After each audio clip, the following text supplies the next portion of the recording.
Buenas noches, bienvenidos, bienvenidas. Gracias por sintonizar La Ley de la Selva, como cada lunes aquí en la pantalla de C5N. Hasta las 0:30, recuerden, rige esta ley, su cita con el análisis y la buena información. Hoy, ya lo dijo Dugan, tenemos datos exclusivos que compartir con ustedes. Pero antes déjenme anunciarles, en un ratito acá vamos a estar conversando con Malena Galmarini, candidata a senadora provincial en las elecciones del 7 de septiembre, ex titular de AISA. Bueno, una figura que no necesita mucha más presentación que esa. En un ratito responde a todo, y ojo que está en un momento de pocas pulgas, por decirlo de alguna manera. En instantes también va a venir con un informe especial Emilce Garzón. Emilce Garzón trae un nuevo episodio en la saga del criptocurro. Están repartidas las fuerzas dentro del mundo de las cripto, pero ahora que exhumó el escándalo Libra, la propia ex canciller Diana Mondino, que dijo el presidente o es tonto o es un estafador, nos trae Emi en un ratito el intento de los criptobros, que no son del bando de Hayden Davis, que no son del bando de los que le acercaron a Hayden Davis al presidente, para sacarle más jugo a Milei. ¿Cuál es la red que están urdiendo entre ONGs, sitios de coworking, políticos del PRO, universidades privadas? Toda esa red en un ratito la va a develar Emi Garzón aquí en La Ley de la Selva. Pero hay que arrancar con la más estricta coyuntura económica, porque el viernes a la noche, vaya si en un horario extravagante, el presidente hizo una muestra de fe a los mercados para intentar mantener encarrilado al dólar, al menos hasta esa elección del 7 de septiembre. Es cada vez más corto el horizonte financiero del gobierno. ¿Y por qué el presidente necesita cada vez más sobreactuaciones? Bueno, en definitiva porque ya no convence, no a la población, ya no convence a los mercados, y por eso necesita cada vez hacer una demostración de fe más exagerada, como en las óperas que le gusta disfrutar con periodistas y presentadores amigos los domingos en Olivos. El riesgo país sigue por las nubes, el presidente se hunde cada vez más en la fragilidad de su programa económico, y con Cristina Kirchner detenida ya hace 2 meses, la idea de que es el riesgo Cuca lo que tiene nerviosos a los mercados es cada vez más difícil de sostener. Más bien, la inviabilidad del propio programa económico es lo que empieza a asustar a esos inversores que desde Wall Street miran y dicen, che, ¿qué está pasando en la Argentina luego de los 20.000 millones de dólares que acaba de avisar que le gira el Fondo Monetario a Milei para que se imponga en estos comicios de medio término?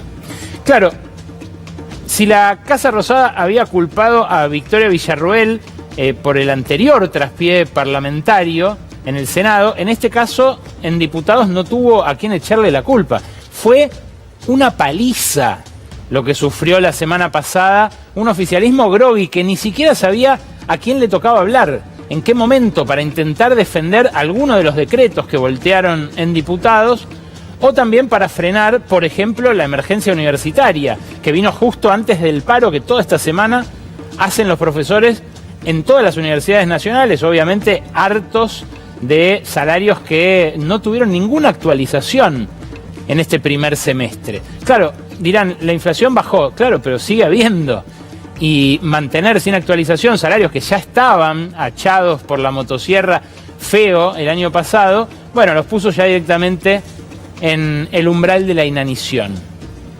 Claro, en el año electoral, por ahora, según el sitio Parlamentario, la ex revista Parlamentario, el gobierno encadenó 36 derrotas y solamente una victoria, que fue el DNU, que le permitió a Caputo volver a endeudar de manera irregular, fuera de los cánones del propio Fondo Monetario, a la Argentina con el organismo de la calle 19 a pedido de Donald Trump. El presidente igual intenta convencer a los mercados de que sigue siendo confiable, empeñando, mirá, hasta su propia vida. Quiero ser muy claro con algo. No hay ninguna posibilidad de que yo permita que esto suceda.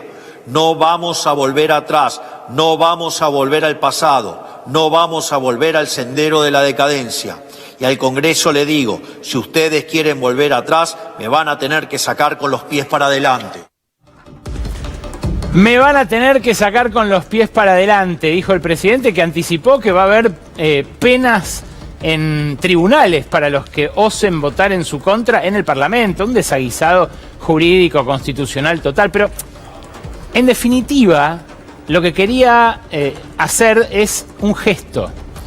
Un gesto que los mercados ya saben que no significa nada, pero que igual exigen, como le exigieron en su momento a Domingo Cavallo, el mejor ministro de la historia, según Milei, hasta que se peleó con él a fines del año pasado, en 2001.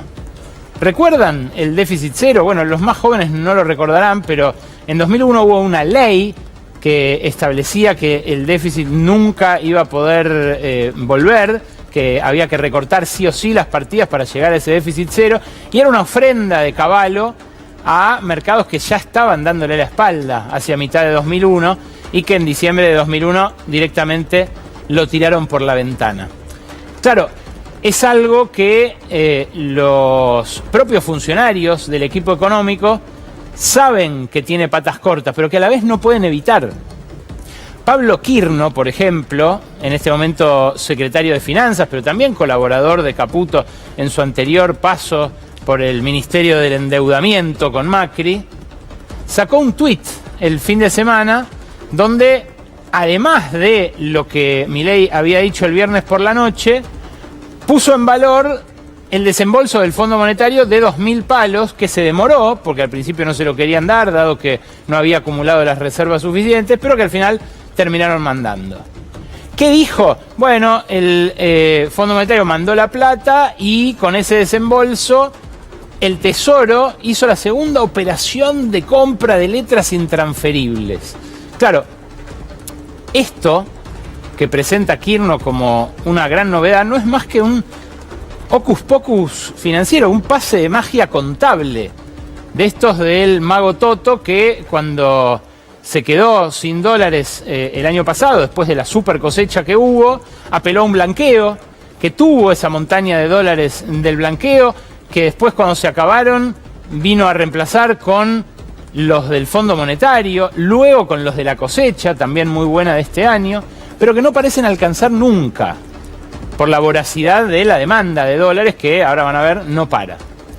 Claro, tan poca credibilidad tienen los funcionarios de Caputo que le contestan directamente financistas como Jorge Piedrahita. Jorge Piedrahita es un financista de Wall Street que suelen consultar mucho en medios como Bloomberg, en medios financieros como Reuters también. Y le dice Piedrahita, que es CEO de un fondo de inversión pequeño, a Quirno, la deuda consolidada del Tesoro más el Banco Central no cambió en absoluto.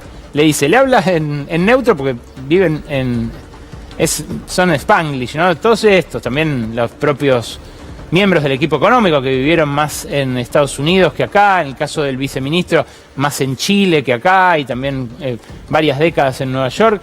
Le dice, tú eres un profesional exitoso, por favor seamos coherentes intelectualmente. A lo cual Quirno lo insulta, le responde que no sabe nada de economía, como suele pasar, esa pedantería tan de esta época y tan de las redes sociales, pero sin responderle el punto, que es que él lo que decía en su tuit es que con los dólares del fondo le compran las letras al Banco Central, que eran un pagadiós, pero que a la vez las rescata a valor de mercado. ¿Cuál es el valor de mercado de una letra intransferible? ¿Es lo mismo que el Banco Central le deba al Tesoro que la Argentina le deba al Fondo Monetario? Porque eso es lo que nos están tratando de hacer creer, que estuvo bien pedirle plata prestada al Fondo Monetario para dársela desde el Tesoro al Banco Central a cambio de una letra intransferible, que en definitiva se ve muy claro ahora que el presidente del Banco Central es un socio de la mesa de dinero de Caputo, que es difícil que el central le exija al Tesoro un dinero así de grande y lo haga quebrar. Bueno, el Fondo Monetario sí nos puede hacer quebrar, y ya lo mostró en 2018 con el desbarranque del modelo de Macri.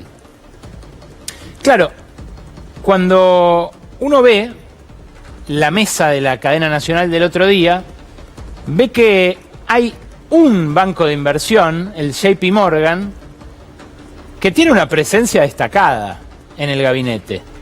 Es cierto, pasaron algunos años, pero todos estos tipos, el ministro de Economía, el viceministro José Luis Daza, el presidente del Banco Central y el vicepresidente del Banco Central, fueron todos directivos destacados, estrategas de inversión de ese banco, el JP Morgan, que el otro día parecía a propósito haberse puesto en escena esta mesa, porque bueno, es a esos bancos a los que trata de convencer Milei de que no se va a descarrilar su esquema económico. Claro, pone a 4 ex JP Morgan alrededor suyo. Y lo hace justo, esto circuló mucho en redes sociales, pero también por WhatsApp, que es algo que al gobierno inquieta porque no lo puede medir.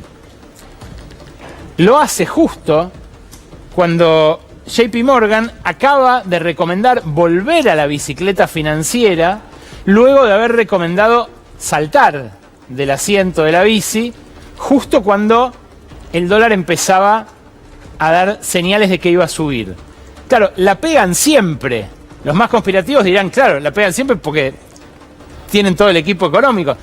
Sea por eso o sea por una cuestión de talento, JP Morgan dijo justo antes de que suba el dólar, un 10%, que había que abandonar la bicicleta, que ya era suficiente con el 20% que habían sacado en los 2 meses anteriores en pesos con el dólar quieto, y que era hora de pasarse de vuelta a dólares para esperar la devaluación. La devaluación llegó, pegó un salto el dólar, la semana pasada bajó un poquitito, pero se mantuvo en ese escalón, un 10% superior al anterior. Y a partir de ese momento, con la suba de tasas para intentar hacer que los inversores no vayan al dólar, sino que se queden en colocaciones en pesos, volvieron a recomendar invertir en Argentina. Claro, de vuelta, siempre aprovechan la oportunidad en el momento justo. Saltan cuando hay que saltar, se pasan a dólares, vuelven a cambiar los dólares por pesos cuando sube la tasa y cuando el dólar parece haberse estacionado, al menos hasta septiembre, con la ayuda del Fondo Monetario en este nivel. Pero en el medio, lo que hace el gobierno para contener al dólar no es solamente subir la tasa, ahogar la economía, hacer que los créditos sean recontra caros de vuelta, frenar todo. También juega en los mercados de futuros. Y en esos mercados de futuros, por la devaluación, el mes pasado, perdió un montón de guita. Fíjate, casi 500.000 millones de pesos lleva perdidos desde mayo, simplemente por haberle apostado a los inversores que el dólar no iba a pasar de determinado punto y que después pasa. Por ejemplo, el día que terminó julio tenía una posición monstruosa de 2.500 millones de dólares, vendida en 1.277. Y cuando cerró el mayorista, el último día de julio, a 1.352, tuvo que emitir, esperá que tengo que contar los ceros, tuvo que emitir 187.500 millones de pesos, a lo cual después se agregaron otros 80.000 millones de pesos por el contrato de diciembre que también habían vendido a la baja para intentar convencer al mercado de que no iba a subir. ¿Quién embolsa esa guita? También los grandes bancos de inversión, los que juegan en el mercado de futuros a la devaluación. En este caso, algunos extranjeros y otros locales también. Por eso me pareció muy atinado y muy destacable este proyecto que metió el diputado Esteban Paulón, diputado socialista por Santa Fe, a quien el presidente todo el tiempo, siempre que puede, le pega, en este caso porque dio en la tecla, con un impuesto extraordinario a las ganancias especulativas en el mercado de dólar futuro. Claro, si los fiscales y los jueces antes eran muy solícitos para investigar la cuestión del dólar futuro, cuando lo hacía Kicillof desde el Ministerio de Economía, llegaron incluso a inventar una causa gigantesca que terminó en la nada, porque era una medida de política económica.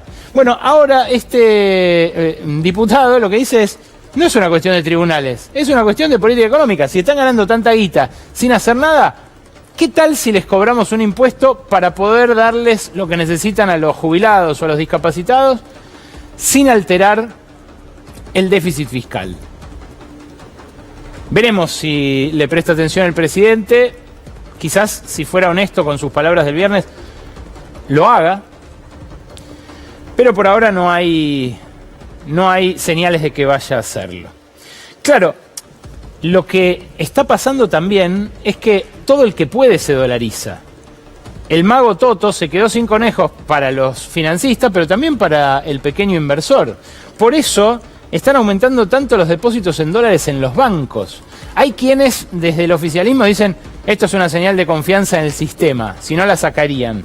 Pero claro, lo que genera dolarización de ahorros es la sensación de que el dólar está hoy más barato de lo que va a estar mañana. Y esto se refleja primero en el crecimiento de los depósitos, pero después muy rápidamente en los retiros por ventanilla. En vez de sacarlos del colchón, como ruega que hagan Caputo a los ahorristas, lo que están haciendo es llevarlos al colchón. Los depósitos crecieron en la primera mitad de julio, ahí tenés el último dato del Banco Central. Hubo demanda por el cobro del aguinaldo, mucha gente que dolarizó parte de su salario anual complementario, otra gente que simplemente apuesta, igual que JP Morgan, ve lo que hace JP Morgan y lo sigue. Y solo en la última semana del mes por ventanilla se fueron 400 millones de dólares. Claro, ellos lo que dicen es, aumentan más de lo que se va por ventanilla, entonces es una buena señal. Sí, fíjate lo que pasó cuando Macri abrió el cepo. Aumentaron, superaron, como ahora, los 30.000 millones de dólares los depósitos, pero fíjate lo que pasó ahí. Se desplomaron de arriba de 30.000 a 15.000. Dice Macri que es porque él perdió las PASO. Después incluso le echó la culpa a los votantes.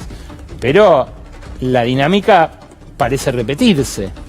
Claro, el mercado está muy pendiente de lo que pueda pasar con las elecciones, con las dos, con la de la provincia de Buenos Aires, que saben que es la más populosa, y con la de octubre, que se va a hacer en todo el país. Por eso están empezando a encender señales de alarma. El Financial Times, por ejemplo, en su edición del fin de semana, le dijo a Milei que tiene un límite en su estrategia de shock, que el experimento puede estar entrando en una fase más complicada. Incluso lo que dice, fíjate, es que algunas de sus medidas responden más a la ideología que al sentido común, como por ejemplo frenar la inversión en infraestructura o desmantelar el presupuesto científico. Financial Times, Financial Times. Tampoco ha habido mucha consideración por medidas que el Estado podría adoptar para mitigar los daños de los recortes y ayudar a la economía real, dice el Financial Times. Esto debe cambiar porque el aumento del desempleo y la caída en el nivel de vida está erosionando el apoyo popular que Milei ha presentado como su principal fuente de legitimidad. El viernes, el mismo día que la cadena nacional, también se conoció la edición semanal de The Economist. The Economist va un poquito más allá. Se pregunta, ¿puede frenar a Milei el peronismo? Es un artículo muy elogioso de Milei, muy elogioso, pero que en un momento dice, una crisis provocada por un tipo de cambio volátil no es inimaginable. Sin embargo, los votantes cansados del señor Milei podrían simplemente quedarse en casa, no votar, o buscar una nueva cara. Eso podría abrirle la puerta a un gobernador provincial ambicioso, dicen, y ahí menciona a dos gobernadores que quizás desde afuera se vean como más opositores de lo que en realidad son, o de cómo se los percibe en sus propias provincias. Claro, son dos de los gobernadores que auspiciaron el grito federal, este intento de acumular en una bancada propia que pueda condicionar a Milei en el futuro. Y esto también lo ven los financistas. No es que va a tener carta blanca Milei después de las elecciones de octubre.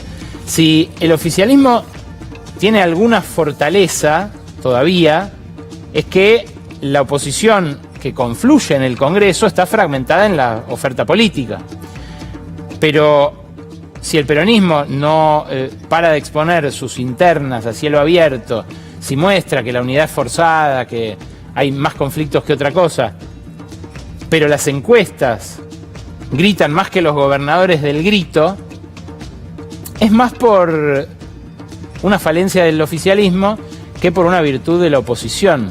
Y eso es lo que muestra en las encuestas que pueden perder en casi todas las secciones electorales el 7 de septiembre.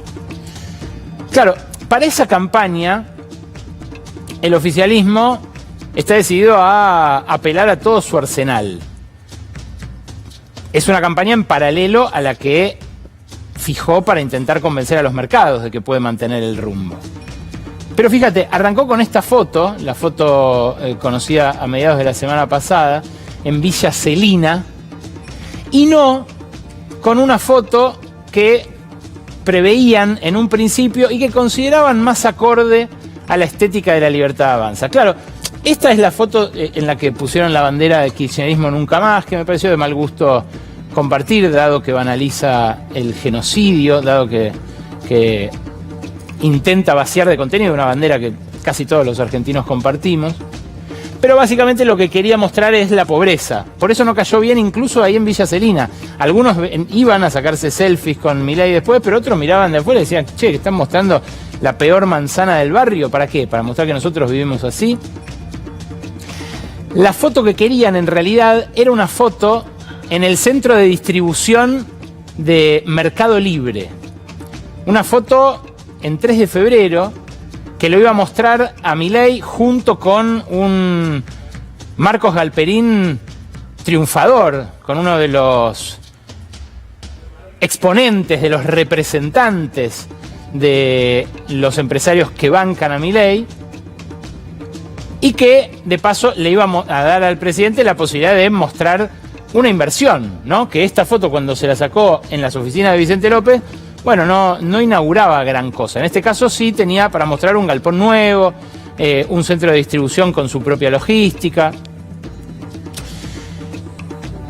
Galperín no podía, porque estaba cerrando balances ante la Securities and Exchange Commission, los balances trimestrales que presenta Mercado Libre allá en Wall Street, donde cotiza, justamente por no haber querido cotizar en la bolsa porteña.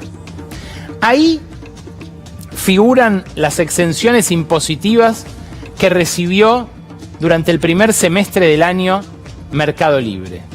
Le agradezco por esto al doctor Gustavo García Zanotti, especialista justamente en hurgar en estos balances allá en la SEC, porque en una nota a los estados contables, Galperín consigna cuánta guita de la nuestra recibió mientras el presidente vetaba el aumento a los jubilados, vetaba la guita para las familias de personas con discapacidad y vetaba, entre otras cosas, el dinero para el Garrahan. Lo puse en inglés para reproducir directamente el estado contable, la nota a los estados contables, pero lo que dice ahí es que Galperín recibió 51 millones de dólares en exenciones impositivas entre lo que no pagó del impuesto a las ganancias y lo que no pagó en contribuciones patronales. En ambos casos se trata de beneficios garantizados por la Ley de Economía del Conocimiento, una ley que obtuvo amplio apoyo, multipartidario, pero que se votó en un contexto en el cual la motosierra no lastimaba a los sectores que está lastimando ahora. Cuando Milei dijo el viernes a la noche que iba a meter preso a todo aquel que genere déficit con una decisión de política económica, ¿habrá pensado que en algún momento se podía argumentar que esto genera déficit? ¿O solamente son los fondos para los jubilados? ¿O solamente es el dinero para obra pública?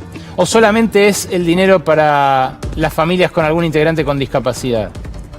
Bueno, estos son 51 millones de dólares en un semestre, que mantienen la tendencia de los últimos años, en las cuales cada año Galperín recibió 100 millones de dólares por año de la nuestra para fomentar un negocio que no parece necesitar que lo ayuden demasiado. Claro, el presidente no pudo tener esta foto con Galperín, tuvo la otra, pero igual se mostró bastante entusiasmado con sus nuevos socios. Hay uno al que pusieron en la punta, que hasta ahora es diputado del PRO, que mirá con qué entusiasmo lo abrazaba y hasta lo alzaba. Es Cristian Ritondo, un hombre cuyas propiedades en Estados Unidos, a nombre de distintos trusts y fundaciones, no terminan de quedarle claro ni a la justicia ni a sus colegas del Congreso, pero que, bueno, está dispuesto no solo al mimo y al abrazo y al apapache con el presidente, sino también a convertirse en su candidato y en una de sus espadas parlamentarias. Claro, lo que no parece sonreírle, como Ritondo, al presidente es la percepción de la población sobre la situación económica. Esta encuesta que vas a ver ahora la hizo Sergio Berenstein, un encuestador bastante cercano a las ideas del gobierno, que suele trabajar desde su consultora para el oficialismo, y que muestra en su último dato, en el que distribuyó en estas últimas horas, cómo esa tijera de la percepción negativa ya tiene 10 puntos de diferencia con la percepción positiva. Esta es la evaluación general de la situación económica por parte de la población, que claro, en finales del año pasado pasó a sonreírle al presidente, pasó a superar la percepción positiva a la negativa, pero que ya con el descalabro y justo en el momento en el que le pedía el rescate al Fondo Monetario Internacional, aparece adversa al oficialismo. Es cierto que un mal desempeño en septiembre no obtura necesariamente la posibilidad de una victoria en octubre para La Libertad Avanza. El problema es que en el medio de una elección y la otra hay un mes y medio en el cual los mercados también votan. Los mercados votan todos los días. Y en ese lapso los inversores están tan reticentes a la Argentina que tranquilamente pueden desencadenar una estampida si ven que el resultado es muy adverso. Es lo que está advirtiendo el Financial Times, es lo que está advirtiendo The Economist. No es una situación holgada ni en lo político ni en lo financiero para un presidente que por algo se ve obligado a sobreactuar como lo hizo el viernes en esta cadena nacional. Claro, si uno mira los números de la economía, y ahora van a ver un dato exclusivo, en minutos nada más, en 5 minutos más o menos, mostramos un dato que realmente resulta muy impactante. Pero no dice lo mismo el número de PBI promedio del INDEC que este reprocesamiento que en este caso le pedí al mirador de la actividad del trabajo y la economía. Esto es la economía sin agro ni minería, o sea, ni hidrocarburos tampoco, sin nada de los frutos del subsuelo. Lo que hemos visto tanto el año pasado como este es una super cosecha. Vimos cómo se incrementó fuerte la producción de hidrocarburos de Vaca Muerta, en buena medida por el gasoducto Néstor Kirchner, que ahora se llama distinto, pero que se pagó con el aporte extraordinario de las grandes fortunas. Y también la entrada en operación de varios emprendimientos mineros, que también están empezando a exportar y que van a exportar mucho más. Ahora, sacando eso, la economía está todavía abajo de 2023. Esto se suele mostrar poco, pero es interesante porque explica la placa anterior, por qué los encuestados de Berenstein dicen que su economía no está mejorando como marcan los números del INDEC. Fíjate, cuando uno mira los sectores que más empleo generan: industria, construcción y comercio. Me hicieron otro gráfico también en números índices para despejar toda la inflación. Todo esto es producción física comparada año a año. Fíjate, aumenta del año pasado a este, después del desplome de 2024, pero todavía está muy por debajo de 2023 la actividad de estos tres sectores. Está incluso por debajo de la de 2022 y al nivel de la de 2021, cuando todavía había restricciones por la pandemia. Estos, repito, son los sectores que más empleo generan y son los que en su desempeño hunden el promedio, que empujan para arriba los sectores extractivos, que generan ganancias también, pero que reparten mucho menos. Claro, la batalla de agosto es por la inflación. Lo que dice el gobierno es que a toda costa quiere llegar a las elecciones con la inflación en un piso. El viernes Milei dijo, el año que viene desaparece. Pero para julio, si uno mira, por ejemplo, este indicador, el de la inflación en los barrios populares, ya había desaparecido. Había desaparecido a un costo brutal, que es el de mantener planchado el dólar, hundir los sectores que te mostré en la anterior placa y poner en tensión las reservas del Banco Central, porque los ricos se compran todos los dólares que pueden, la clase media alta viaja todo lo que puede. ¿Qué pasaba en los barrios populares con los precios? Mirá, ahí tenés la variación mensual de julio, menos 0,04, menos 0,5 y 0,01. O sea, almacén, verdulería y carnicería prácticamente flat, como dicen en la City. Claro, Milei, intentando que esta situación se sostenga en agosto, con un dólar 10% más caro, saca un tuit explicando lo que había dicho el viernes, el sábado, pero larguísimo, incomprensible, con pretensiones de reelaboración teórica de algunos clásicos de largo, mirá, Hume, Cantillon, al final mete un poco de Keynes, también equilibrio general. Todo este brulote para intentar convencer a la población de que en agosto no va a haber traslado a precios de la suba del dólar de julio. Pero claro, no es lo mismo agosto que julio. Ahora es distinto. El consenso es que efectivamente ese 10%, al menos la mitad va a pasar a precios. No es la flotación virtuosa que describen los muchachos de la JP Morgan. Es una flotación en la cual las subas traen consecuencias. Y si no, mira este dato. Es el de LSG, que mide la consultora que fundó Martín Lustó en su momento, mide semanalmente la inflación de alimentos y bebidas. Revisa más de 200.000 precios de los supermercados online. Las últimas 4 semanas habían marcado 0,3, 0,1, menos 0,2 y menos 0,4. La semana pasada, 2% arriba.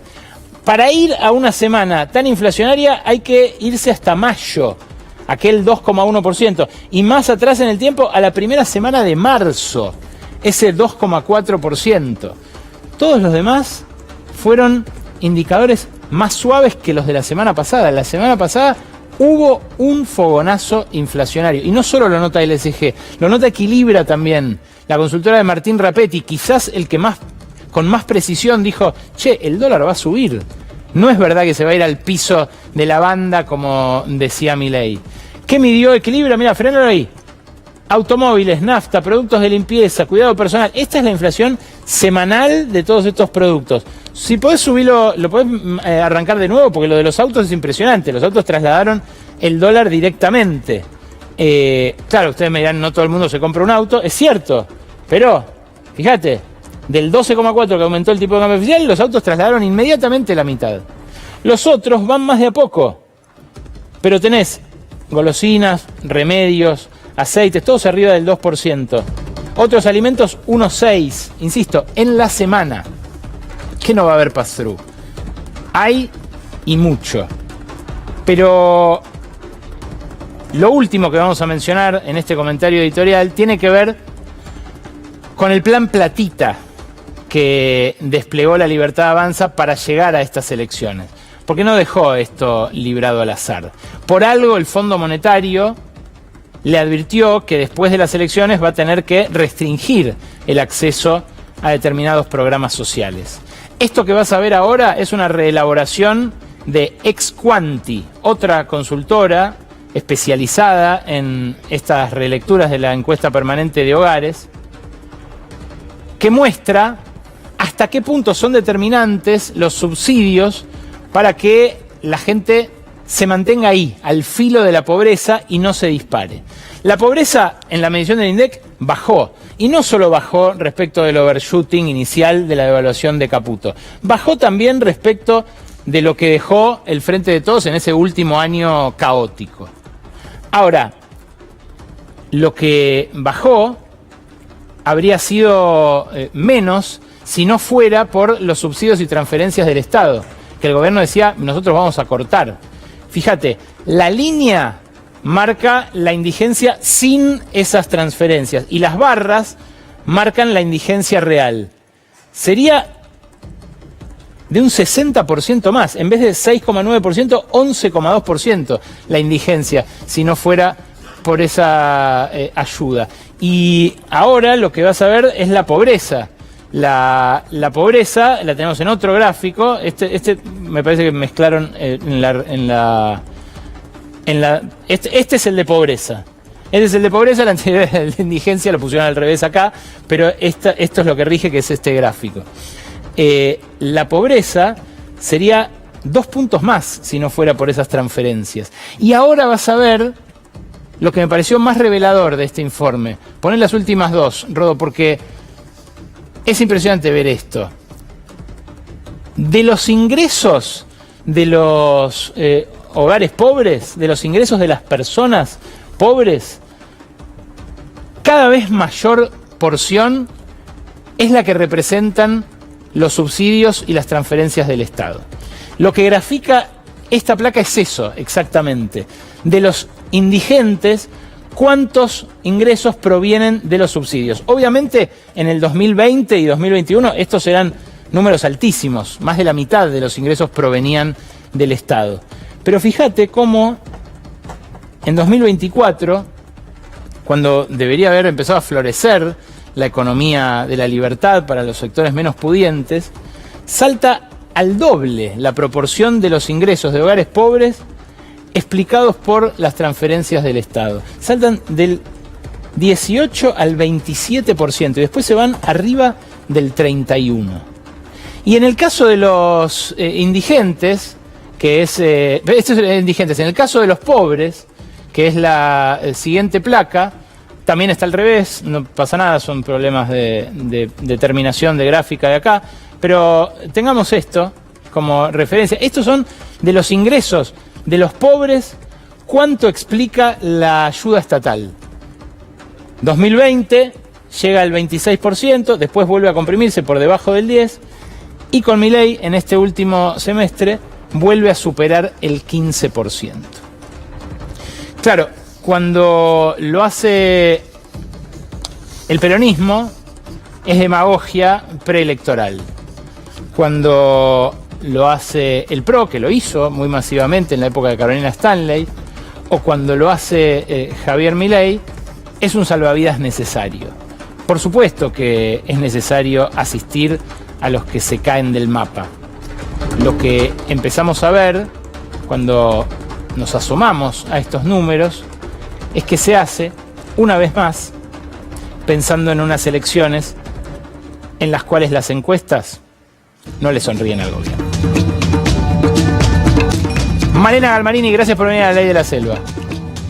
Gracias por la invitación. Sé Te la debo hace un montón. Sí, hace un montón que quería que vinieras. Bueno, estás ahora como candidata a senadora provincial.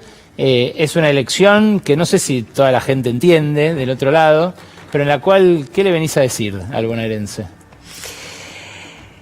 Es verdad, no sé si todo el mundo entiende, me parece que es importante explicar, en todo caso, esto que decías vos recién, ¿no? Más allá de las equivocaciones, lo que queda claro es que la gente, en vez de estar cada vez mejor, como le prometieron, está cada vez peor.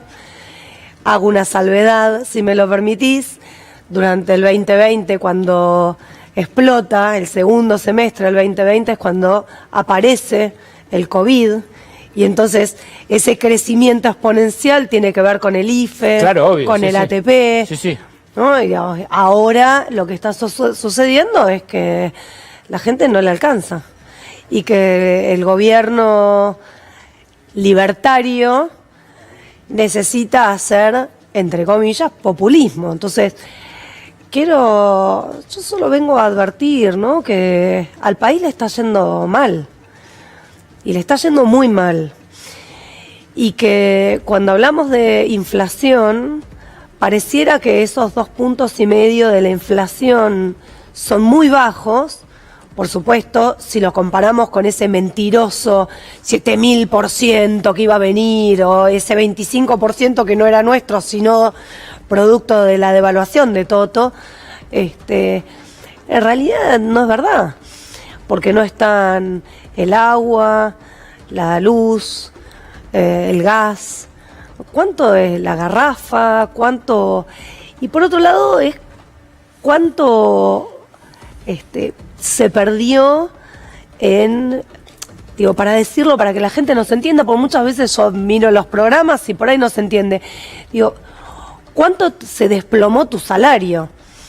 ¿No? El salario de los trabajadores y las trabajadoras formales, ni te cuento informales, se desplomó el poder de compra.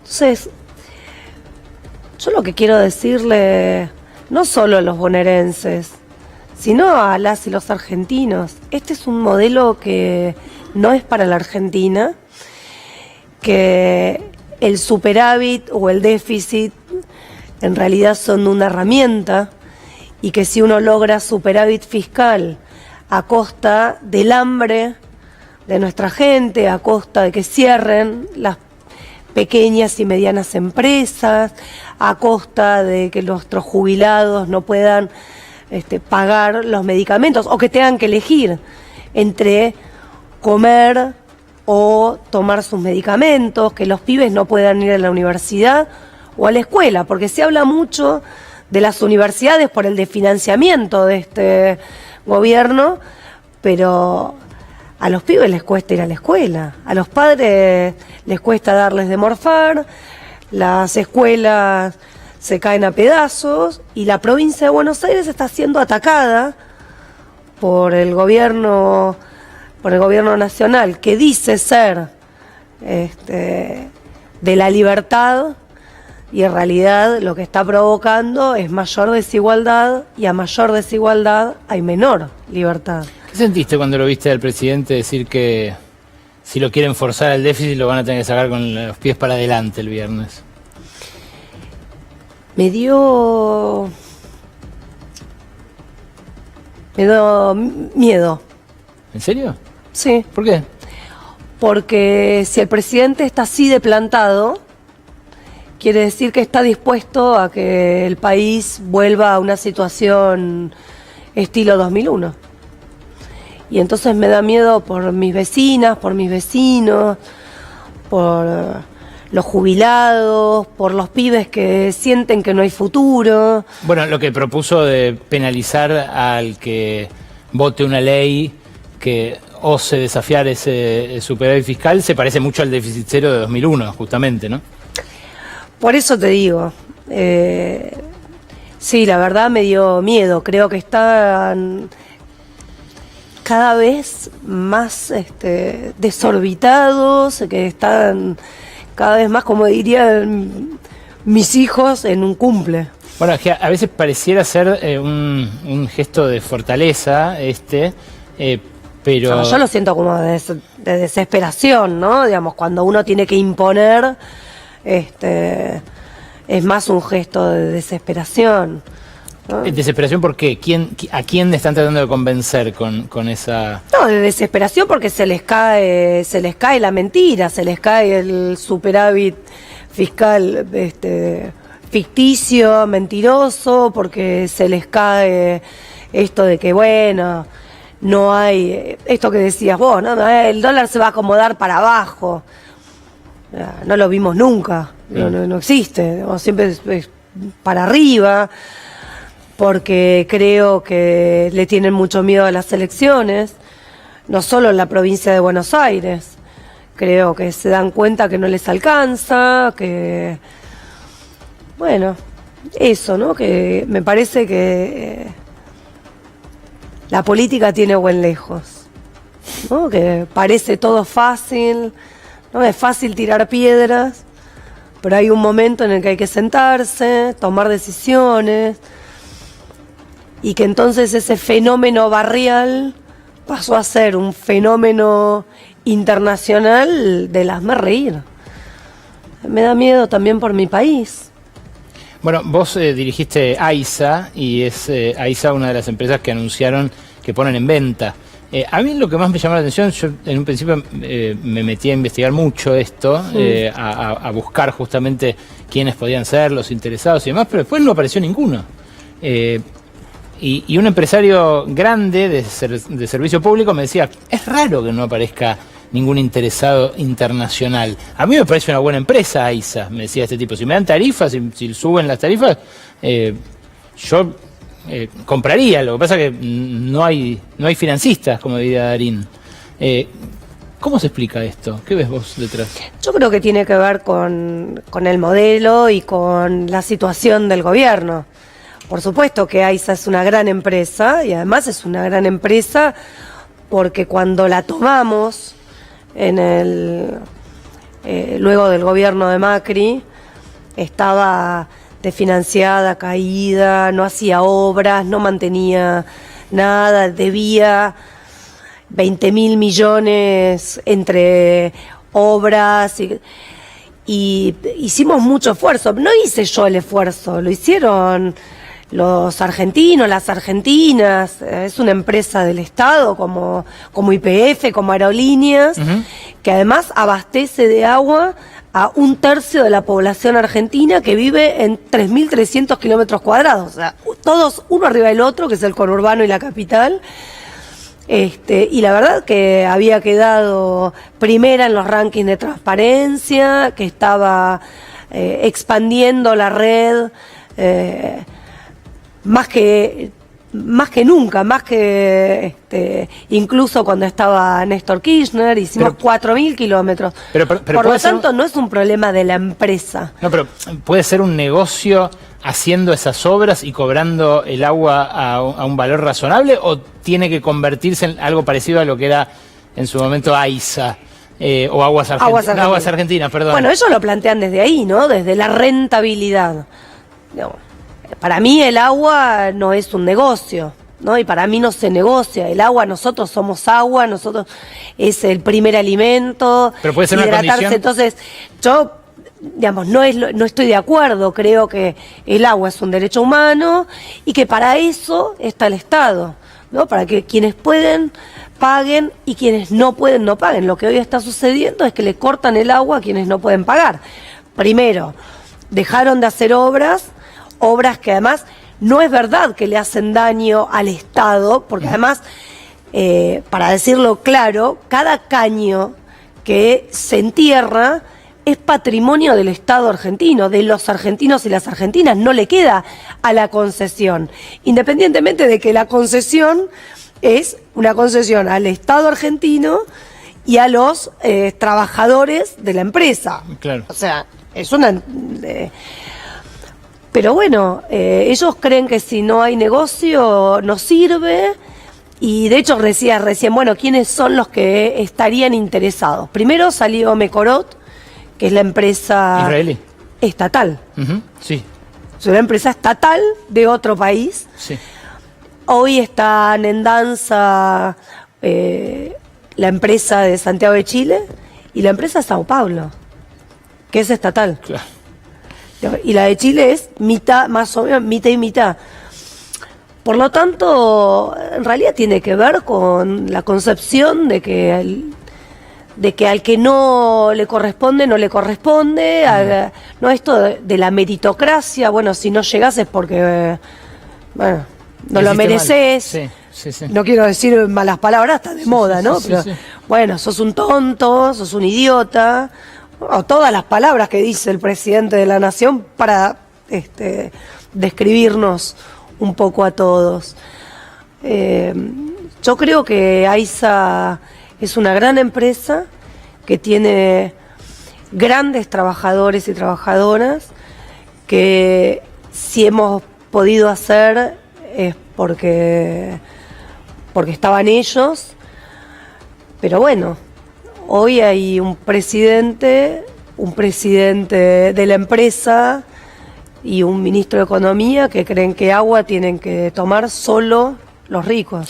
Volvamos a lo electoral, que es muy inminente. Está por cerrar la lista de octubre. Vos estás en las elecciones de septiembre. ¿Pero llega el peronismo unido a octubre? Sí, por supuesto. Bueno, nosotros estamos unidos y además Sergio está trabajando mucho en mantener esta unidad, no porque la necesite el peronismo, la necesita la gente. Hay quienes dicen, justamente con Massa no hay unidad. Juan Grabois, por ejemplo, que fue durísimo con ustedes en estas últimas horas. No hay... ¿Sabés de boxeo algo? Poco. No hay equivalencia. ¿Cómo no hay equivalencia? Son de distintas categorías, decís. Digamos... Y por otro lado, es fácil tirar piedras cuando nunca tuviste que tomar decisiones. Y además, no sé por qué Juan dice eso, porque cuando pidió pasos, Sergio abrió las pasos, hubo unas pasos, él pudo medirse, no es verdad que no pudo medirse. Y por otro lado, en todo caso, quien rompe el peronismo es él, que hasta ahora, por lo menos, su partido no es parte de Fuerza Patria. Tampoco entiendo por qué Juan dice esas cosas. Yo tengo muy buena relación con todo su equipo, con Nico Caropresi, con Ofelia. Pero bueno, viste, esto es como en el boxeo. Si el campeón no te da la pelea, primero te salvan de no morir en el ring, y por otro lado siempre vas a estar en la cartelera. Está bien, elige con quién elige pelear. Pero... es una broma. No, pues decís que... No, está bien, está buscando... Es lícito, ¿no? En medio de una disputa como esta. Absolutamente. Pero lo que vos decís es que está discutiendo un lugar en la lista, básicamente. Claro. Bueno, de hecho, en la provincia de Buenos Aires, él fue parte... O sea, se ve que no tenía estas discusiones o estas diferencias con Sergio Massa o con el Frente Renovador, y él tiene sus candidatos en las listas provinciales. Hay una diferencia grande con la de Nación, que es el piso. Claro. ¿No? Digo, para diputados nacionales el piso es muchísimo más bajo. Vos sacando 3%, entra un diputado. En la provincia de Buenos Aires, dependiendo, por ejemplo, en la primera sección tenés que tener 12,5. Entonces creo que es eso, que está bien, es parte del juego de la política. Igual tu apuesta sigue siendo que llegan unidos. Bueno, hoy ya se hizo la presentación de alianzas, ya cerró, y el partido de Juan no lo incorporaron. O sea, Juan ya rompió, ya se fue de la alianza del peronismo. Salvo que entre con candidatos propios. Lo que puede hacer es luego entrar con candidatos propios. Sí, creo que es parte del juego, del tironeo, de a ver quién tiene más o menos representantes. Y me parece bien, hace su juego. Se ríe Malena Galmarini. ¿Te quedas, Malena, 5 minutos de tanda y te pregunto por Cristina después? Por lo que quiera. Se queda Malena Galmarini, candidata a senadora en la primera sección, la que tiene más electores, desde esta elección. Seguimos hasta las 0:30, quédate ahí. Seguimos con Malena Galmarini. Ya viene Emi Garzón con su informe sobre los criptobros que le quieren seguir sacando el jugo a Milei. Ya viene Lucía Isikoff también con su informe sobre el manual de campaña libertario para la provincia de Buenos Aires. Malena, ¿hablaste con Cristina? ¿Tiene manual de campaña los libertarios como tenían los del PRO? Exactamente, parece que es algo más acotado. Pero, te jodies. Sí, en un ratito lo cuenta Lucía Isikoff, que tiene data de adentro. Me quedo nada más que para ver eso. ¿Por qué? ¿Los ves muy improvisados? No, pero me causa gracia. Bueno, algunos son muy desconocidos, ¿viste? Apareció el comisario... ¿A él lo conoces? No, digo, pero lo conocí ahí. ¿Lo conocí? Ah. Lo que digo es que mejor hubiese sido que no aparezca. Bueno, qué sé yo, es la manera de poner a la seguridad en el eje de la campaña, un comisario, no sé, a mí no me... Hay que pasarle el escano. ¿A Bondarengo? ¿Se dan cuenta, no? Le pasaremos el escáner a Bondarengo. Los escáneres acá de la aduana están medio averiados, ¿viste? Que pasan las valijas. Pasan mal. Sí. Te iba a preguntar, ¿hablaste con Cristina desde su detención? No. Sergio habla cotidianamente, ¿no? Sí. Habla, sí, no sé si cotidiano, no quiero decir cosas que no sé, pero habla seguido, sí, mucho. ¿Cómo la ves? Mucho. No la vi. Yo No, pero por sus apariciones públicas, ¿cómo la ves en las redes, en su actitud después de la... No, la veo, yo la prisión? veo bien como puede estar una persona que está en la situación en la que está Cristina. La veo también preocupada por el país y, bueno, la expresidenta, vicepresidenta, senadora, diputada, digamos, es un cuadro político que me imagino yo, de verdad, no quiero decir cosas que no... Nunca digo cosas que no sé y no sé cómo está ella personalmente. Veo lo público y me parece que está así, la veo muy preocupada por frenar al gobierno de Milei, como estamos todos, y hablando mucho con Sergio para sostener esto que hablábamos recién, ¿no? Esta unidad. Uh-huh. Que es no necesaria para el peronismo, para la política o para nosotros, sino necesaria para los argentinos y las argentinas que ven que todos los días se les cae el gobierno en la cabeza. Bueno, Cristina en un momento dio la orden de parar con una interna que parecía que se llevaba puesto al peronismo hace 2 meses, 1 mes y medio, pero hoy... ¿quién es el que frena las hostilidades? ¿Es más Massa o es más Cristina? Digo porque y yo con Kicillof es evidente que hay una tensión fuerte, ¿no? De la cámpora. Y las tensiones están siempre y van a estar, son parte de la política, digo, la política es el conflicto, ¿no? Digamos, es como uno equilibra ese conflicto. Yo te puedo decir que lo veo a Sergio muy ocupado, no solamente en la provincia de Buenos Aires, sino en el resto de las provincias, en llegar a los mejores acuerdos posibles para mantener la unidad de aquellos que creemos que el modelo de Milei no camina. Y esto es claro, estás de un lado o estás del otro. No podés ser más o menos mileísta o más o menos... Estamos en un tiempo muy particular, muy particular. Hoy las medias tintas no le sirven a la gente. O sea, hay que estar en contra de, en mi caso, en contra de Milei. Seguramente los que están con Milei dirán, bueno, nosotros estamos en contra de los otros, obvio. Pero yo creo que no es momento para tibieza. No es momento para tibieza. Hay que estar en contra de Milei. Y todos los que estén en contra de Milei tienen que estar del mismo lado. Nosotros estamos siempre del mismo lado, que es el lado de la gente. ¿Al gobernador Kicillof cómo lo ves? Bien, también ocupándose de la provincia, una provincia desfinanciada, no solamente desfinanciada por el gobierno nacional, sino que además, mientras peor le va a las empresas, peor le va a los contribuyentes, también peor le va a la provincia. Pero además sube la luz y sube la luz también para los estados municipales, provinciales, suben los impuestos, suben las cosas y también le sube a la provincia y además se le cae a la provincia aquellas cuestiones que el gobierno nacional no sostiene, ¿no? Entonces está sosteniendo las universidades, sosteniendo la salud, ¿no? Sosteniendo, bueno, está difícil, lo veo trabajando con las herramientas que tiene, como puede, más allá de estas hostilidades que vos decís, o de estas tensiones, con un bloque en la Cámara de Diputados y en la Cámara de Senadores, que cuando los necesita están. Creo que están los intendentes también haciéndose cargo de las cosas que hay que hacerse en un momento como este, ¿no? Hay que darle de comer a la gente.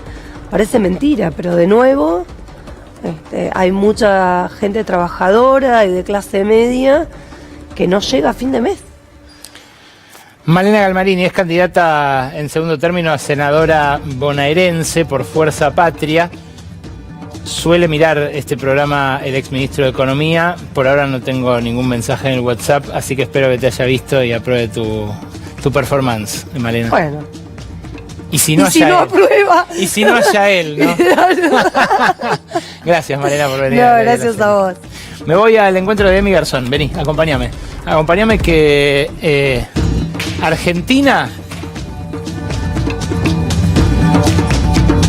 parece que es una tierra de oportunidades. Bienvenida, Emi Garzón, nuevamente a la Ley de la Selva. ¿Cómo estás? Muy bien, con muchas ganas de hablar de este tema porque sabemos poco quizás del perfil de Charles Hoskinson, a donde nos vamos a meter ahora. Y además esto que decías antes, que se le está tratando de sacar jugo a Javier Milei. Yo recuerdo a Charles Hoskinson de cuando estalló el escándalo Libra. Él estuvo el año pasado en Buenos Aires también, ¿no? Sí, y no hablemos mucho de eso, hablemos de eso entonces. Hablemos de el año pasado, a esta altura, en el 2024, cuando hizo un evento muy grande, y creo que justamente es aprovechar las oportunidades, ese despliegue gigante posible, que está todo planificado. Viste que es como, bueno, Charles Hoskinson, ¿qué es lo que hizo? Sí, habló de que le quisieron ofrecer una cantidad de dinero para reunirse, sí. Y nos quedamos con eso nada más, cuando hay un poco más de información para que veamos cuál es el plan de despliegue, que está todo pensadito, toda la estrategia de marketing y contactos también y vinculaciones. Claro, este tema lo volvió a traer la canciller Diana Mondino, la ex canciller Diana Mondino, que dijo, el presidente o es tonto y se dejó estafar, o es un ladrón. Claro, al grupo que rodeó a Hayden Davis lo tenemos bien caracterizado, a Mauricio Novelli, a Manuel Terrones Godoy, a Sergio Morales. Ahora, ¿quiénes son los de Hoskinson? Bueno, en realidad acá, en esta foto, ¿por qué Charles Hoskinson estaba hablando en ese momento? Porque ¿qué pasó? ¿Cuál era la pregunta? Pasaron 4 meses entre esta foto, Tech Forum, y después Libra. 4 meses. ¿Por qué tardó tanto en contar que le quisieron pedir plata para que se junte con el presidente y tenga una reunión? Bueno, eso es lo que te voy a contar ahora. Porque acá, estos personajes, por ejemplo, Terrones Godoy, no es nuevo para Charles Hoskinson. ¿No? No. Avancemos porque la imagen con la que habíamos empezado, que estaba así medio animada, en realidad tiene un lugar inicial, que es el proyecto Catalyst. ¿Qué es el proyecto Catalyst? Bueno, Hoskinson tiene Cardano, que es la blockchain de código abierto, como hay otras también. Esa es la suya, la que fundó él en el año 2015. Como es Ethereum para Vitalik. Claro. Ok. Y alrededor de Cardano hay distintas organizaciones, diferentes organizaciones, entre ellas Project Catalyst, que lo que hace es seleccionar cuáles son las tareas y proyectos posibles en donde se pone dinero, que son ADAs. ADAs es la criptomoneda, digamos, de Hoskinson y Cardano, que vale menos de $1, mientras que el Bitcoin está valiendo arriba de los $100.000. Claro. Veamos ahora la siguiente placa en donde aparece esta idea del plan. Esa imagen que aparece ahí, Sí. todo esto es real, es una web que está disponible del proyecto Catalyst. ¿Qué es lo que dice? Argentina está en un momento sin precedentes, una oportunidad sin precedentes para la adopción del gobierno. ¿De qué cosa? De Cardano. ¿Esto de cuándo es? ¿Dónde inició? En abril del 2024.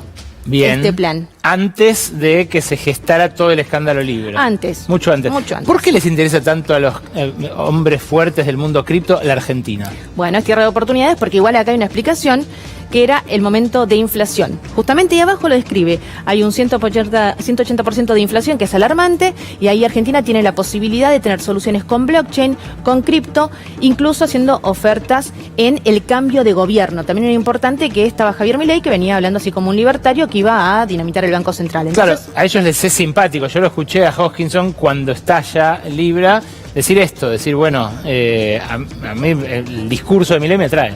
Claro, bueno, entonces era justamente oportuno para decir, ahora hacemos un despliegue, que igual no empezó en el 2024, sino que hay antecedentes en el 2023 y demás. Mirá. Pero vayamos pensando un poco también en el perfil de Hoskinson, algunas cositas que quiero comentarles.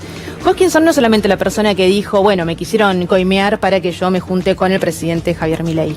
Hoskinson tiene una fama que no es tan respetable dentro del ecosistema cripto, porque, por ejemplo, Fast Company, que es un medio internacional, Estados Unidos particularmente, Sí. habla de negocios y tecnología y dice que la blockchain Cardano es una blockchain fantasma. ¿Por qué? Porque en el mundo de cripto se busca la descentralización. Y lo que sucede en este caso es que aparentemente 500 personas o 500 cuentas son los que tienen la mayor cantidad de dinero, 3.2 billones de dólares en solo 500 cuentas que lo manejan. Eso no responde a la idea de descentralización.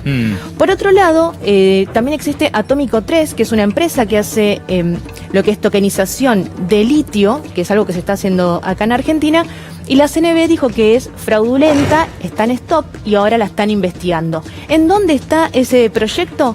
En Cardano también. O sea que no es un lugar que necesariamente es seguro. También hay muchos proyectos que eran promesas y la gente que confiaba en Cardano no terminaron por confirmarse. Y un dato más que me parece interesante, hay una periodista que se llama Laura Jean, que es una especialista en blockchain, que descubrió que no es lo que dice ser Hoskinson, que es un matemático que se recibió y demás, sino que ese título no lo tiene. Y esto por contarte algunas de las cosas que aparecen del perfil de Hoskinson. ¿Por qué deberíamos prestarle atención a él ahora que ya está juzgándose y que explotó en toda su dimensión el escándalo Libra? ¿Puede llegar a haber algo así?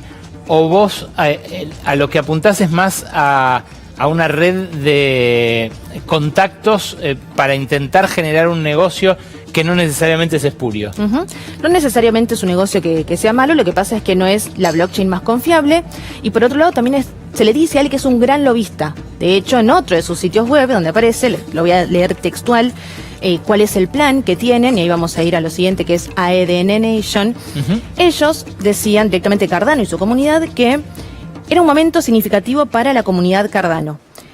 Ahora hay mayor conocimiento y adopción porque al organizar una conferencia blockchain de alto perfil elevan la visibilidad de Cardano en Argentina y la región. Este es un conocimiento que va a generar mayor interés y adopción de blockchain de Cardano, y una prueba de eso es la cantidad de menciones destacadas, eventos, reuniones y otras actividades relacionadas con Cardano que comenzarán a tener lugar en la segunda mitad del 2024. Y esto sucedió. Y lo que buscan también son alianzas estratégicas con un proyecto en donde estén las agencias gubernamentales, bancos e instituciones. O sea, las cripto lo que buscan es que se las mencione más, circular más. Su imagen. O sea, yo creo que lo que estamos contando ahora de Hoskinson a él no le gusta. De hecho, amenaza en Twitter cuando de repente hay algo que no le suena muy bien. Hay tweets de él diciendo, che, esto que están hablando de Cardano, no, y tengo a mi buffet preparado para litigar o hablar sobre el tema. Pero es parte del perfil, se hablan con la gente del ecosistema, esto se sabe y todo esto es real, pero yo te hablé de la segunda mitad del 2024. Sí. ¿Qué pasó? ADN Nation. En ADN Nation, que es un evento que se hizo en el Hilton el 31 de julio del 2024, hay varios speakers, hubo varios speakers, entre ellos, bueno, gente de gobierno, como Diego Fernández, Martín Yesa, Martín Tetaz, Hoskinson, y miren quiénes más estaban. Sergio Morales, El asesor de Milei. Libra, Sí. sí, ahí como asesor todavía, Claro. de asesor técnico de la Presidencia de la Nación Argentina. Manuel Terrones Godoy también estaba ahí en julio del 2024. Son los dos de Libra, sí. Son los dos de Libra, que ahí ya se conocían, tenían City Entertainment.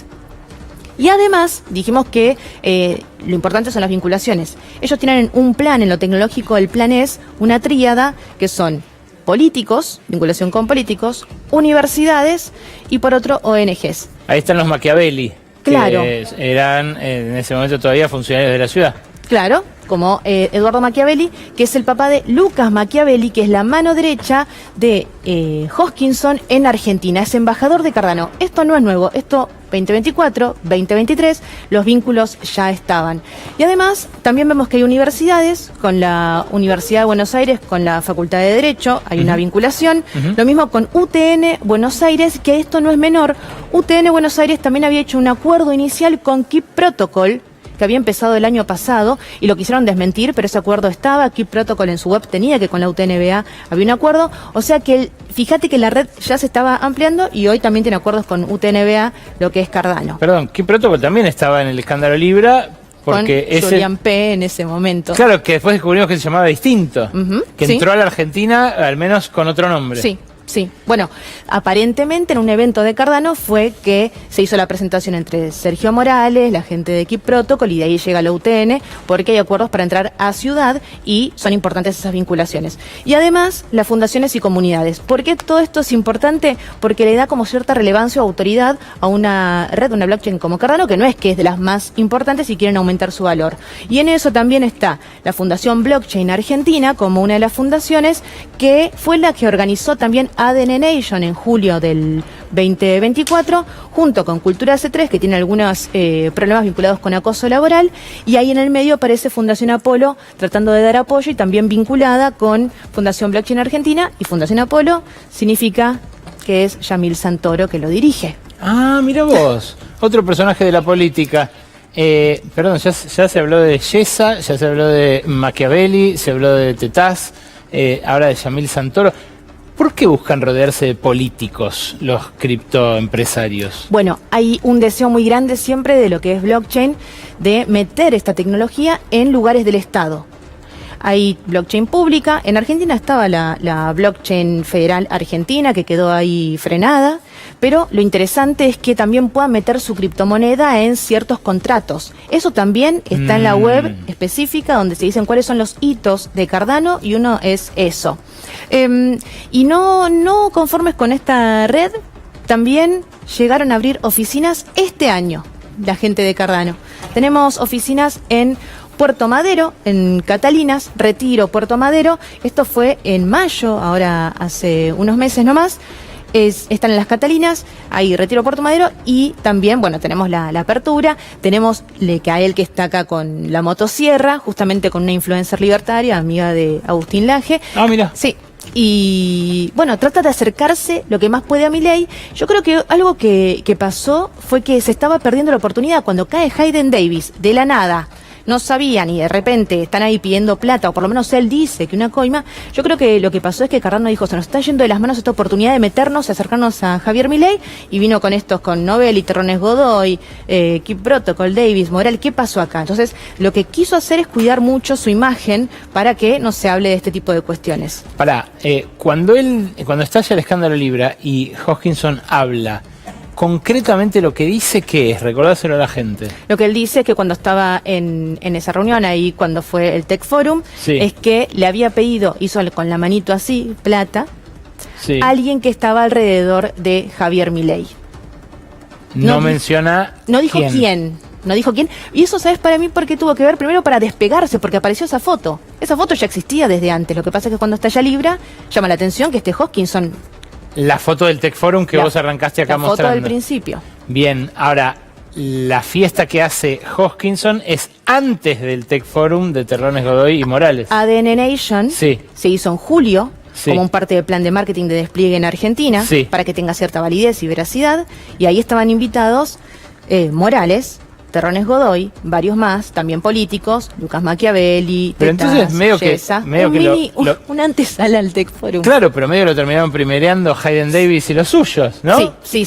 O sea, lo madrugaron. Y sí, para mí hay una cuestión que le dio molestia, que era su oportunidad para empezar a desplegarse, y iba a venir estos otros con Keep Protocol y demás a agarrar el negocio que es meterse en el gobierno. Es muy interesante esto, Emi. ¿Y por qué entonces abre ahora oficinas en mayo de este año? Bueno, si ya estalló Libra, digo, ya ahora cualquier cosa que pase en cripto, vamos a estar todos mirándolo con lupa. Bueno, pero quizás no tanto mirando con lupa. Uno de sus objetivos es tener la mayor cantidad de notas posibles con imagen positiva para que su imagen no se ensucie.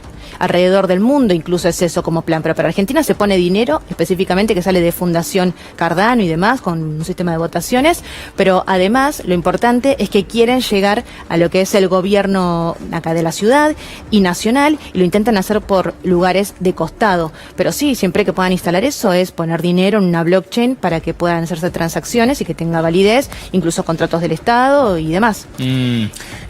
Es evidente que este mundillo, estos entrecruzamientos, por lo menos son algo que escapa a la opinión pública. Bueno, es que tratamos, esto tiene varias capas de profundidad, y llegar a esto es tratar de resumirlo, no hablar desde lo técnico, pero sí es como hay muchas cuestiones que están en inglés, es súper endógeno, endogámico en realidad, hablan todos entre ellos. fíjate que no nombramos a ninguna mujer, generalmente casi no hay. Entonces es un tema que es muy complejo de comprender y eso lo hace como lejano y a la vez se llenan de estafas, entonces ahí es como que no se entiende, pero por eso queríamos contarlo acá también, porque es como, por lo menos contar un poco quién es Charles Hoskinson, por qué está acá y cuáles son sus planes a futuros, que no quiere que bajo ninguna circunstancia se rompan y quiere generar la mejor imagen posible.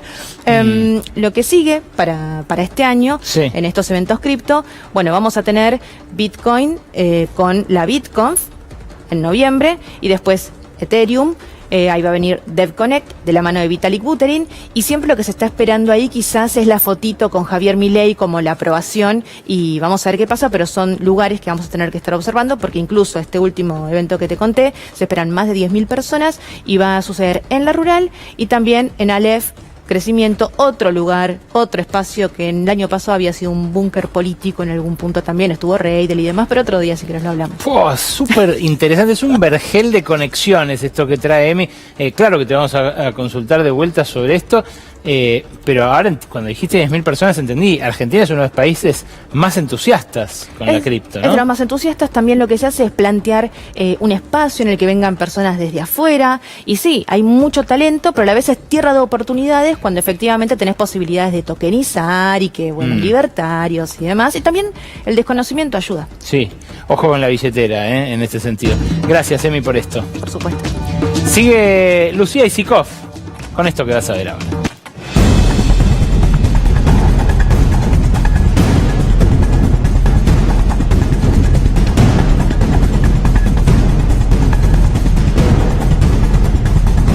Se sorprendió Malena Galmarini recién cuando le anticipé que ibas a hablar del manual de campaña libertaria. ¿Tienen? Dijo. Lo definiste muy bien, Ale, porque vos dijiste, es acotado. No significa que no esté, ojo, pero es acotado.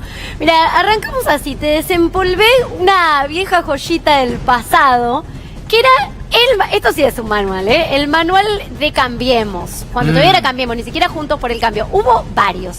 En cada elección tenían un manual bastante completo de absolutamente todo. Miremoslo rápidamente, pero mira, ves exactamente el color que tienen que usar, el tipo de fotos que se tienen que sacar. Así eran, cómo posar en la foto, dónde va el nombre, donde esto era como, vos tenías la base y cada candidato del conurbano, por ejemplo, sos candidato a concejal en un municipio, con esta misma base, con estos mismos colores, esta tipografía, hacías tus spots, claro, distintas, bueno, todo el merchandising de la campaña. Hasta el merchandising, está ahí las gorras, todo. Sugerencias, camisa celeste. Ahí está, mirá. Globos, bueno, infaltables. Tenías el uniforme de los timbreos también. Había manual de timbreos. Este que te traje es uno de campaña, pero el manual de timbreos, por ejemplo, sugería camisas en tonos celestes, camisas en tonos claros, la Uniclo, si era invierno, una marca registrada, ¿te acordás? La campera. No decía la marca, pero era el estilo de campera, no todos tenían la misma marca. Espectacular. Ahí, una publicidad tiramos. Pero bueno, esto era el manual. ¿Qué te digo, Ale, por lo que estuve hablando? Vos sabés que el PRO, bueno, va unido es una forma generosa de decirlo, pero van saltando al bote libertario. Subsumido, digamos. Subsumido más que unido, buena definición. Pero algunos ex candidatos del PRO están extrañando estos manuales. ¿Por qué? Porque la línea que bajan de Rosada es: no hay librepensadores en esta campaña y están todos esperando que les manden el manual. El manual todavía no está, pero podemos intuir cómo empieza, ¿no? Pero porque pará, si no hay pensadores de ningún tipo, en realidad, pero si no hay pensadores y no hay manual. Hay una frase, y es la que están repitiendo todos porque saben que es una frase que está bien, que tiene el check de la Rosada, que es la que se puede decir, que es kirchnerismo nunca más. Acá ves la foto donde empezó todo la semana pasada. Pero no es una propuesta eso. Bueno, va a ser un eslogan que vas a escuchar en toda la campaña, en municipios, en todo llado, porque básicamente la campaña ahora ya sin camisa celeste, pero con el buzo de egresados del PRO, de muchos, ¿no? Sí. Se egresaron del PRO y pasaron a los libertarios. Bueno, el buzo violeta. ¿Y cómo se gestó esta foto? Que con el eslogan del kirchnerismo nunca más, la primera bajada de Milei acompañando a candidatos en la campaña con todos sus candidatos seccionales.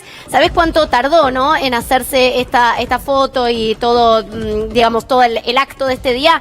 No parece muy calculado elaborado. entre 22 y 23 minutos. Ah, ok, sí, se nota. Claro, porque las cámaras de seguridad de La Matanza dicen, bueno, cuando llegaron ahí a Villa Celina, cuando ya estaban de nuevo en la General Paz, cuando se fueron.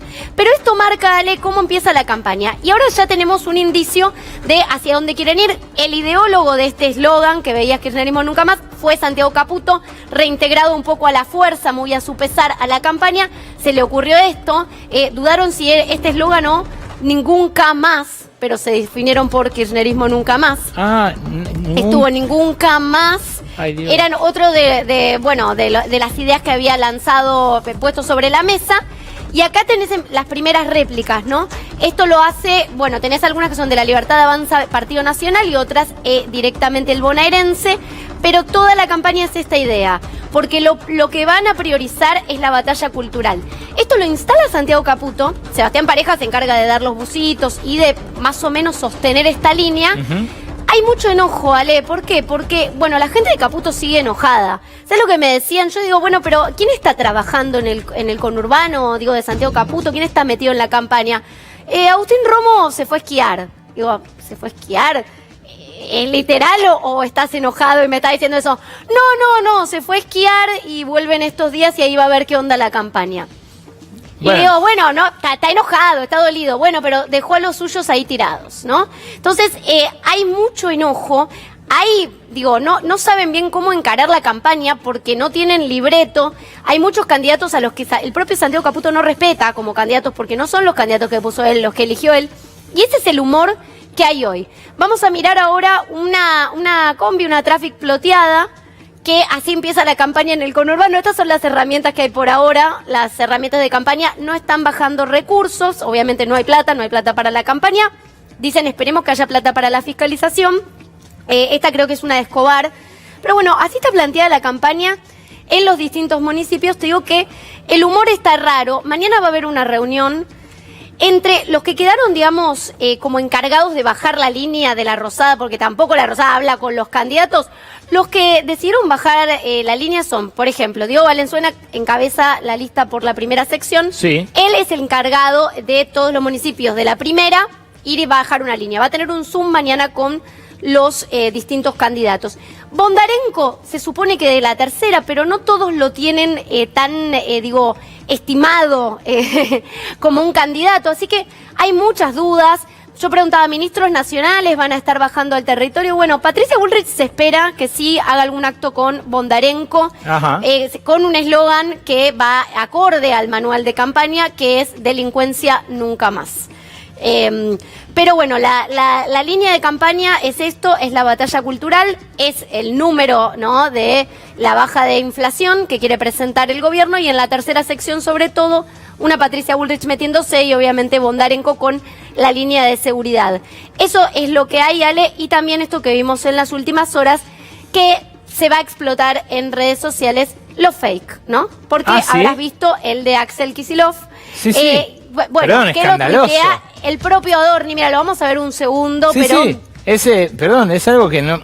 Al principio decían inteligencia artificial, no sé qué. No, fue un recorte. Un recorte burdo. editado de Claro. dos partes distintas de una misma entrevista donde Claro. lo hacen decir algo que no dijo. Le ponen la respuesta de una pregunta a otra. O sea, ¿Sabés algo cuál muy es? burdo. El problema es que mucha gente ni siquiera se enteró. Digo, si vos tenés más o menos un algoritmo que sigue más cuentas libertarias, no te enterás que esto fue falso porque lo tuitea el propio Adorni. Ahí lo tenemos para ver, pero Decirle a acostúmbrate Milei, a esto. No, ¿qué dice el peronismo? Esto sí. Hoy yo no tengo una propuesta, me parece que tenemos que buscarla.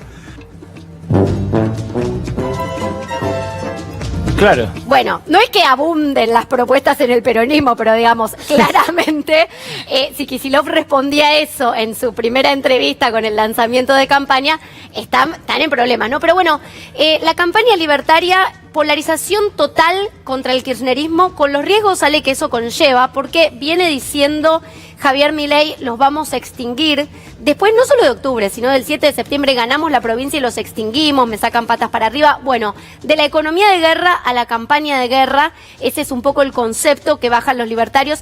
Campaña de guerra total contra Kicillof, de polarización, y el riesgo, te decía, si te sale mal, digo, si no ganás o no haces una elección donde lo extinguís, para ponerlo en sus palabras, al día siguiente, ¿cómo la explicas? Y eso algunos libertarios sí están haciendo ese reparo de vamos a ganar, vamos a plantear de este modo la campaña, pero la que decide es ella, el jefe Karina Milei, que está monopolizando la campaña, las decisiones de campaña, con pareja, con los Menem, usando los eslogans de Caputo, pero es esto, y ella es la que baja la línea de libre pensadores no, así que el eslogan que todos vas a escuchar repetir por ahora y lo que se animan a decir, porque no se quiere salir nadie mucho del libreto, es esto, kirchnerismo nunca más, banderas violetas, y con eso van a la guerra. Claro, es el problema de haber quemado un fusible, ¿no? Porque a Santiago Caputo le podían echar la culpa. Ahora, del mismo modo que con las derrotas parlamentarias de los Menem, es la hermana directamente. Bueno, van a intentar, por algo también lo incorporaron a Caputo a la campaña, van a intentar distribuir, digamos, la responsabilidad en caso de que esta campaña no salga como lo esperado, pero por ahora hay mucho desconcierto. Jueves, acto de Milei a las 17 horas en La Plata, y ahí esperan algunos que a partir de eso se empiece a ordenar un poco la línea, pero le están pidiendo, y volvemos al principio, le están pidiendo un manual de campaña, porque no saben qué salir a decir o cómo encarar la discusión para el 7 de septiembre. Vamos a ver si lo hacen, vamos a traer el PDF, sí, que no te quepa ninguna duda que lo vamos a tener. Buena data, Isikov, gracias, O con ustedes nos reencontramos el próximo lunes, como ocurre cada lunes aquí en la pantalla de C5N, a partir de las 23 y hasta las 0:30, la de la selva. Chao.